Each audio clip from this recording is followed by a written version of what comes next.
तर हा आहे आयफोन 17 प्रो कॉस्मिक ऑरेंज आणि तुम्ही पाहू शकता याचा डिस्प्ले डॅमेज झालेला आहे, कॉर्नरला डॅमेज आहे. तर चला आपण फटाफट हा फोन ओपन करूया आणि याचा डिस्प्ले चेंज करूया. आपण ह्याच्यामध्ये ओरिजिनल डिस्प्ले इन्स्टॉल करणार आहे. त्यासाठी फोन आपण प्रीहीट करतो आता 90 डिग्रीला, साधारण 1 मिनिट आपण ह्याला प्रीहीट केलेला आहे.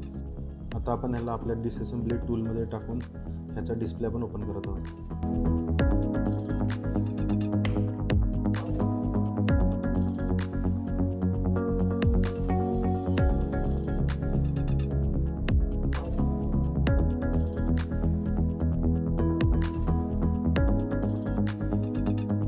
डिस्प्ले रिलेटेड असलेले सर्व स्क्रू आणि कनेक्टर्स आपण डिस्कनेक्ट केलेले आहेत.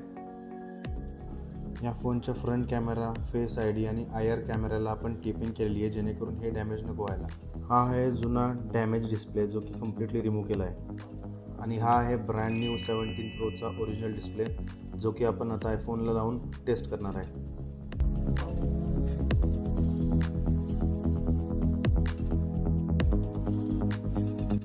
तर तुम्ही स्क्रीनवरती पाहू शकता नवीन डिस्प्ले हा कॉन्फिगर होतोय.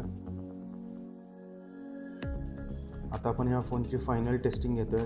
टच आणि बाकी गोष्टी व्यवस्थित ऑपरेट होतात का चेक करतोय आणि रिझल्ट तुमच्या समोर आहेत. ब्राईट स्क्रीन, स्मूथ टच आणि फोन परत न्यू सारखा.